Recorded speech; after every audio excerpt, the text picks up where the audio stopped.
Today we celebrate the Epiphany, the day when the Magi arrived to greet the Christ child. It's a magical story featuring a star that moves and leads them to Jerusalem and then to Bethlehem. And it's captured the imagination of Christians since the beginning. They appear in Christian art really early, following the star to find Jesus and Mary. Here's an image from the 300s. It's a bas-relief on a tomb, where we see the three magi approaching Jesus, and they're pointing up at the star. It's an enchanting story. But as we've heard, there's a really dark side to this tale, which we don't include on our Christmas cards or on our Christmas pageants. After the Magi present their gifts to Jesus, an angel appears to them in a dream and tells them, "Don't go back to Herod. He's going to endanger that child." And when King Herod doesn't have the Magi arrive back to tell him exactly where the Christ child is, he freaks out. And he decides to be sure that he finds the Christ child by killing every child in Bethlehem over the age of 2. This is called the slaughter of the innocents. It's horrific. Babes are pulled out of the arms of their screaming mothers. It's the worst crime that can really be imagined. Killing innocents who've done nothing wrong, ripping apart families. Fortunately, an angel has told Joseph to escape to Egypt with Jesus and Mary so Jesus isn't caught in the slaughter. Now, this part of the story doesn't sound magical or Christmas-like at all. So why is this detail even in there? Isn't the Christmas story supposed to be nice and inspiring and beautiful? Well, scholars believe that Matthew was trying to draw parallels between Jesus and Moses. Moses also escaped a slaughter of the innocents. As you recall, the Pharaoh went out to kill all boys from 2 and under. And Moses came out of Egypt to lead his people to freedom. So Matthew has the Holy Family go to Egypt to hide out from Herod. And when Herod dies, they come back a few years later when Joseph thinks the coast is clear.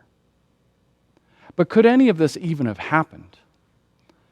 Well, Bethlehem was a pretty small town at that time, so if a dozen babies got killed by some Roman or Herod soldiers one day, it probably wouldn't have made it into the history books anyway.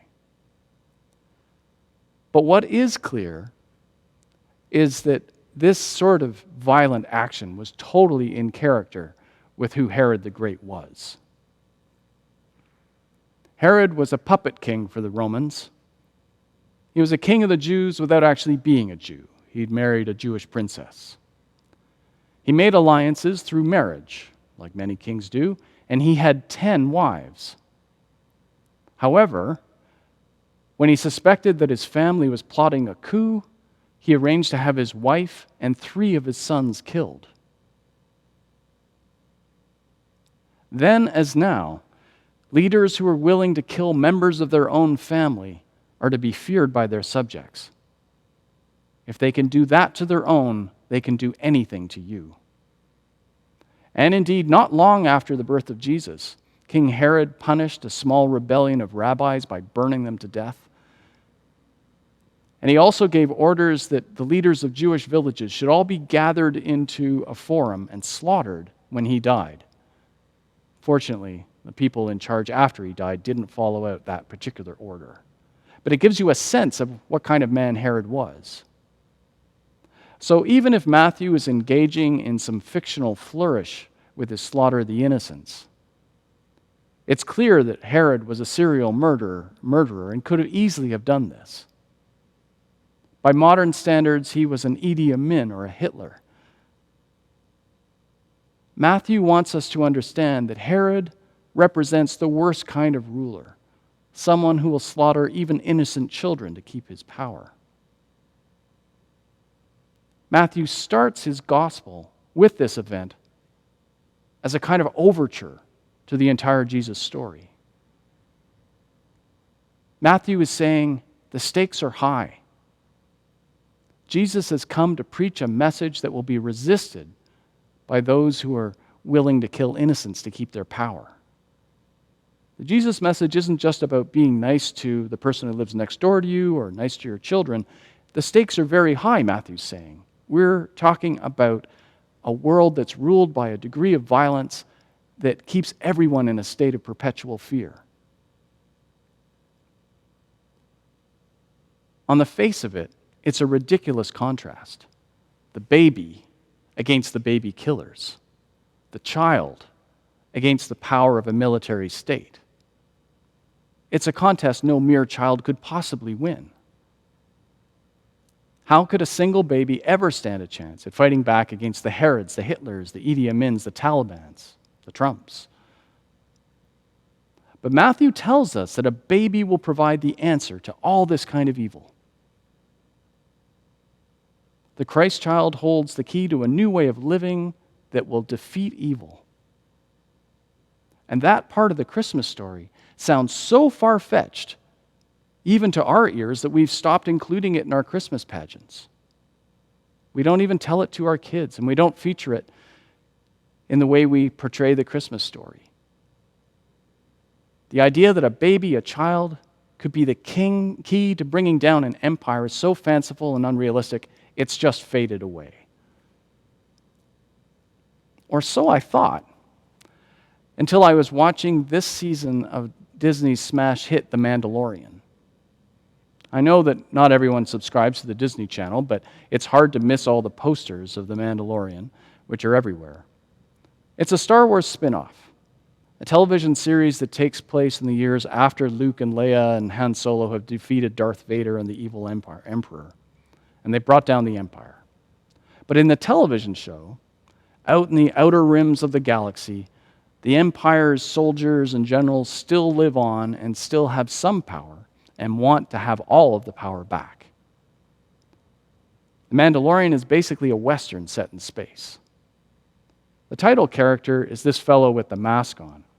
He's the Mandalorian. He's a bounty hunter, and he's protecting a baby alien of the same species as Yoda, the little green guy there with the ears. The child is incredibly cute, and buying his toys was one of the challenges of this past Christmas. What makes him special in the show is that he can use the Force to move objects with his mind. And in the second season, we learn that he learned the ways of the Force at the main Jedi temple. And it was here that Darth Vader committed his first major evil act. He massacred all the children training to be Jedis. But it turns out that this one child escaped. So here, in 2021, Disney's biggest hit is the story of a child who has escaped the massacre of the innocents. And the child has powers that threaten the reign of evil, and so the evil ones are desperate to capture him. Sound familiar? Our Christian story, which we've lost interest in, has bubbled up in secular culture as a key part of Disney's biggest hit, The Mandalorian. So maybe it's time for us to take a second look at what Matthew is trying to say. In this Star Wars fantasy, the child's power is an external one. He can lift up spaceships and monsters and smash stormtroopers together just by thinking it. So the power to do good is still being expressed through violence. But for Matthew, Christ's superpower is not the magical ability to move objects. That won't be enough to defeat evil. And besides, that's exactly what the Herods and Hitlers of the world have always done. They believe that power is about moving people and objects around the way you want, to be able to destroy their will and to take over. That kind of power is all about externals. But Matthew's point is that this baby, this Jesus baby, is going to conquer evil not with more destruction of physical things, but with something else, another kind of power. While the Herods of the world use violence to hunt down and kill their enemies, the baby in the manger comes with a different message. When he grows up, he is going to teach everyone that they should love each other including loving their enemies. That is very different from killing them. Loving your enemies means resolving conflict so both sides can lead better lives and put violence aside. Now, I know what you're thinking. That sounds like typical Sunday morning moralism, and frankly, just wishful thinking. But the fact is, in the real world, it's the only approach that actually works to end violence. I was reminded of this as I was reading the news, and I was reading about what's happened in Britain. As you know, Brexit, the deal to get Britain out of the European Union, has finally come into effect 2 days ago on January 1st. Britain's no longer a part of the European Union. And they had a deal to do it. They actually completed the negotiations successfully. It may not be a deal which Britons come to look back on favorably, but they've got a deal. And there was some question for quite a while whether there would be a deal or whether Britain would just give up on negotiations and walk away from the table before January 1st and create the conditions of what was called a hard Brexit or a no-deal Brexit, which would mean that they would have to renegotiate everything with everybody. But instead what happened was they got a Brexit deal. And one of the reasons that happened was that when Boris Johnson was kind of threatening to do a hard Brexit and leave the European Union without a deal, one of the implications of that was that it would mean that up in Ireland, where the province of Northern Ireland is joined to the country of Ireland, to get a no-deal Brexit would mean a hard border would be established there, like the one we have with the United States, where everybody has to stop at customs to, show their passport and trucks get searched and so forth. A hard Brexit would mean the easy flow of people and goods across that border, which is what they'd enjoyed during their time with the European Union, would suddenly stop. Now, that may sound like just a technical detail, but actually it's really important because in 1998, the warring factions in the civil war that was happening within Northern Ireland came to an end with something called the Good Friday Agreement. And one of the stipulations of the Good Friday Agreement was that that border should be open, so Irish people from both sides could cross back and forth. And Boris Johnson's no-deal Brexit would have threatened that. And so many world leaders, including President-elect Biden, said, you have to respect the Good Friday Agreement. And Boris Johnson backed down and did. Now, you may recall that before the 1998 Good Friday Agreement, Northern Ireland was a very dangerous place. Bombings were frequent, so were shootings between rival Catholic and Protestant militias. British Protestants wanted to stay within England, stay within the Union. They were called Unionists.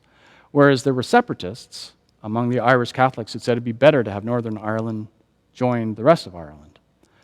And in the years before the Good Friday Agreement, they fought this out on the streets with bombs and guns and terrorist attacks against both sides, and the IRA would take bombs into England, even famously bombing the Parliament buildings. And a couple of years before the 1998 Good Friday Accord was successfully negotiated, the British and Irish governments asked for some help from some third parties. And in fact, they asked for our help, Canada's help. They said, could you come in and talk to both sides and see if you can get them to put down their weapons? It was supposed to be a simple 2-month mission. Just come in, talk to the IRA, talk to the Unionists, and see if you can get them to put down their weapons. And maybe if we do that, we can actually create some kind of peace accord. The head of the Canadian team was this man, John de Chastelain. He was a senior general in the Canadian Army. He arrived in 1995. His job was to meet with leaders from the IRA and the Unionist militias. These meetings often took place in secret, particularly in the beginning. De Chastelain would be taken into cars and then taken to secret safe houses. And he would sit down with each side separately and say, okay, what would it take for you guys to give up your weapons to stop the fighting? Early on, one of the Protestant leaders told de Chastelain that, quote, what was needed in Northern Ireland was not a decommissioning of arms, but a decommissioning of mindsets. People needed to trust each other, this leader was saying. Without that, more weapons could always be bought or made to keep the violence going. Eventually, the Canadians got both sides to meet in person. And there were a lot of people involved. There were the representatives of the armed militias as well as the political parties representing both sides. And so it took a very big room to get everybody inside, plus the negotiators. And de Chastelain describes these meetings where you'd be in a boardroom that was like 30 feet long with tables 30 feet long, big squares. And in these meetings, both sides would yell at each other and curse at each other, and not a whole lot would get done. But de Chastelain discovered when it came time to sort of hammer out some of the smaller details, the meetings would get smaller, and they'd meet around a table, just a common table, both sides looking at each other face to face, eyeball to eyeball. And keep in mind, these are people who had killed each other's friends, who'd killed each other's family. These are feuds that went back a long way. They hated each other. But de Chastelain found that when they sat down at one table, looking at each other, they could be civil and polite. And they actually worked on the problem at hand. There was something about being in each other's presence which brought out a recognition of each other's humanity. Well, it took 10 years of meetings in person to broker a deal where each side finally handed over their weapons. These were tough talks. There was nothing magical about them. Each side broke ceasefire agreements that they made, hoping to end the talks. But de Chastelain learned that it was critical to never cancel a meeting, even if someone had gone out and done a car bombing and killed some innocent people. You always kept the meeting, because what they wanted to do with those bombings was to bring the negotiations to an end. But de Chastelain and the Canadians discovered, no, the key to fixing this is to create a relationship and maintain a relationship, even when people are looking for ways to get out of it. This is what loving your enemy looks like in practice. Long, tedious talks and negotiations as both sides break the peace over and over again. Herod's way seeks to destroy the enemy, to prevent relationship from being possible. Christ's way requires creating relationships that last, even during the most violent periods, especially during the most violent periods. Building trust takes time. It's much harder to do than building a bomb.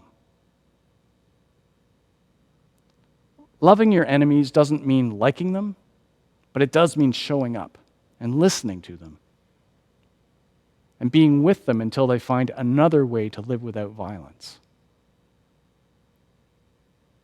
And when an agreement is reached, as it was with the Good Friday Accord of 1998, it's too precious to give up, even decades later. In our story of the Magi, it seems like Christ's way is magical, no match for the murderous fury of Herod. But the fact is that the birth of that child signaled an alternative to Herod's violent way.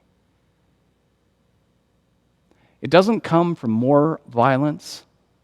It comes with a totally different approach, built on generating trust and relationships. And that power can be yours. In fact, it must be yours. Christ didn't come to show off a power that the rest of us can't have. No, he came with a gift more precious than anything the Magi brought. Christ's gift was a way of living and loving that can undo the violence of the world. And violence, of course, doesn't always just mean guns and bombs. It can also mean bitter disagreements and feuds within families, among friends. Violence takes many forms. When things seem utterly hopeless, ordinary people like us can make the world better. by embracing this message of love and loving even our enemies. That approach can stop the bombs, disarm the guns, melt the most hardened heart. We can do this in our families, among our friends, among our coworkers, and among nations. This approach is a gift that can help the world, save the world from hatred, bitterness, and resentment. Like the Magi, we're invited to go home by another way, a better way, Christ's way. Amen.